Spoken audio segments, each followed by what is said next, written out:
ഭഗവാൻ മുരുകനെക്കുറിച്ച് ഞാനൊരു വീഡിയോ ചെയ്തിരുന്നു. അതിൽ ചില വോയിസ് കറക്റ്റല്ലാതെ വന്നതുകൊണ്ട് വീണ്ടും ചില സ്റ്റുഡൻസ് എന്നോട് ഒന്നുകൂടെ പറഞ്ഞതിൻ്റെ അടിസ്ഥാനത്തിലാണ് ഞാനിത് വീണ്ടും ആവർത്തിക്കുന്നത്.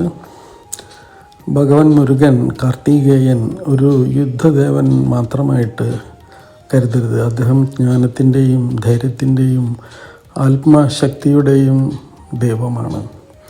മുരുകൻ നമ്മുടെ ഉള്ളിലെ യാത്രയാണ്. സ്പിരിച്വൽ ദ പാത്ത് ടു അർഹർഷിപ്പ് പോലെ അജ്ഞാനത്തിൽ നിന്ന് ജ്ഞാനത്തിലേക്കുള്ള യാത്രയാണ് മുരുകൻ്റെ ദിവ്യജനനം. ശിവഭഗവാന്റെ ദിവ്യശക്തിയിൽ നിന്നാണ് മുരുകൻ്റെ ജനനം. അഗ്നിയും ഗംഗയും ചേർന്ന് ഭഗവാനെ പരിപോഷിപ്പിച്ചു. 6 കൃതികൾ ഭഗവാനെ വളർത്തി. അതുകൊണ്ടാണ് കാർത്തികേയൻ എന്ന പേര് അദ്ദേഹത്തിന് വന്നത്.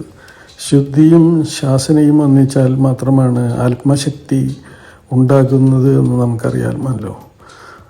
6 മുഖൻ എന്നുള്ള പേര് അദ്ദേഹത്തിന് വരാനായിട്ടുള്ള കാരണം ആ മുഖങ്ങളെ സിംബോളിക്കായിട്ട് സൂചിപ്പിക്കുന്നതാണ്.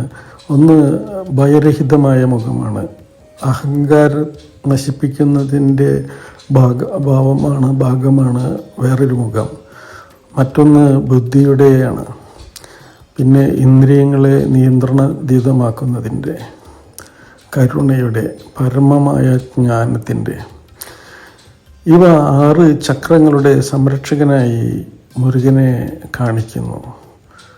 വേലും മയിലിനെ കുറിച്ചുമുള്ള സങ്കല്പം എന്താണെന്ന് നമുക്ക് നോക്കാം.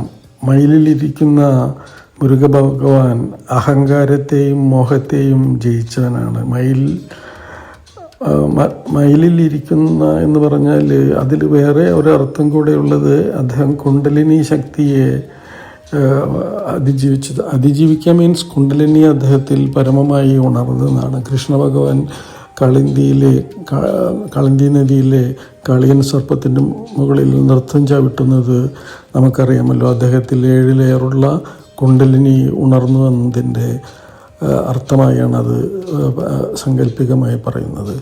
അതുപോലെ തന്നെ ഭഗവാൻ മുരുകനും അതേ തലത്തിൽ തന്നെ ഉയർന്ന സങ്കല്പമായിരിക്കുന്നു. അതായത് അഹങ്കാരത്തെയും മോഹങ്ങളെയും ജയിച്ചവനാണ് എന്ന് പറയുന്നു. അമ്മ നൽകിയ വേൽ എന്താണെന്ന് നമുക്ക് നോക്കാം. അജ്ഞാനത്തെ തുരത്തുന്ന ബോധത്തിൻ്റെ ആയുധമാണത്. അജ്ഞാനത്തെ തുരത്തുന്ന ബോധത്തിൻ്റെ ആയുധമെന്ന് പറഞ്ഞാൽ വിസ്ഡം, എൻലൈറ്റൻമെൻറ്റ് എന്നൊക്കെ നമ്മൾ പറയില്ലേ, സമാധിയിലേക്ക് എത്തുക. അതിൽ മാത്രം ഒതുങ്ങുന്നില്ല അതിൻ്റെ ആന്തരികമായ അർത്ഥം. പിന്നീട് അത് കൂടുതൽ നമുക്ക് വിശദമാക്കാം. എന്തൊക്കെയാണ് നമ്മുടെ ഉള്ളിലെ ശത്രുക്കൾ? മുരുക ഭഗവാൻ വധിക്കുന്ന അസുരന്മാർ നമ്മുടെ ഉള്ളിലെ ഭയം, സംശയം, കോപം, അലസത, ആത്മഗർവം തുടങ്ങിയവയാണ്.